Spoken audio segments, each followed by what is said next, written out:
to get you more comfortable, I'm going to ask you the biggest cliche of your life. Okay. A question that you've been asked since you were a kid. Okay. In kindergarten. Okay. Twinkle, are you named after the nursery rhyme? The apocryphal tales of my childhood would say that I was named because it rhymed with sprinkle and sparkle, and luckily I'm not named Wrinkle, which is a good thing. Why? What's the difference? I think Wrinkle would be slightly worse than Twinkle. At least here you're shining, there you're sagging. There's a difference.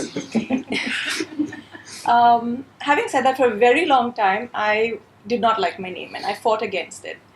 But like everything else in my life, I guess my perspectives are as influenced by literature and life.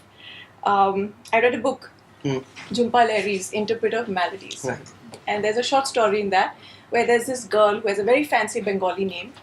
And she's newly married and she insists on introducing herself to everybody as Twinkle. That's her pet name. And her husband keeps telling her, why are you doing that? You know, tell them your name, whatever, Tanumma, whatever it is. Right. And she's very popular and she's It's a Bengali pet name.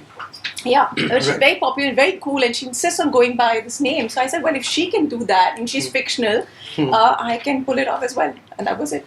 So I embraced Was there a relation it. to that and you in terms of...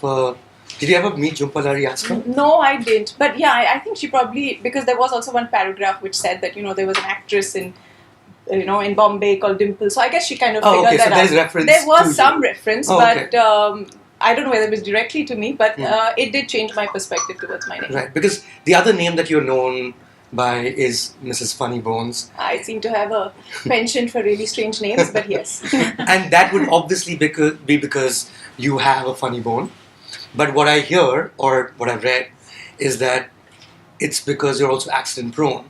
And that you've broken a lot of bones. Is that true? Yeah, I've broken both my legs, my arms, my collarbone. I limp for most of my life. Strangely enough, actually after 40 I stopped limping. So I don't know, some things do get better with age. But it was both things. But Mrs. Funny Bones wasn't something that I had planned. And it was just a handle I made. I thought I'd anonymously troll people. Oh, really? Yeah. And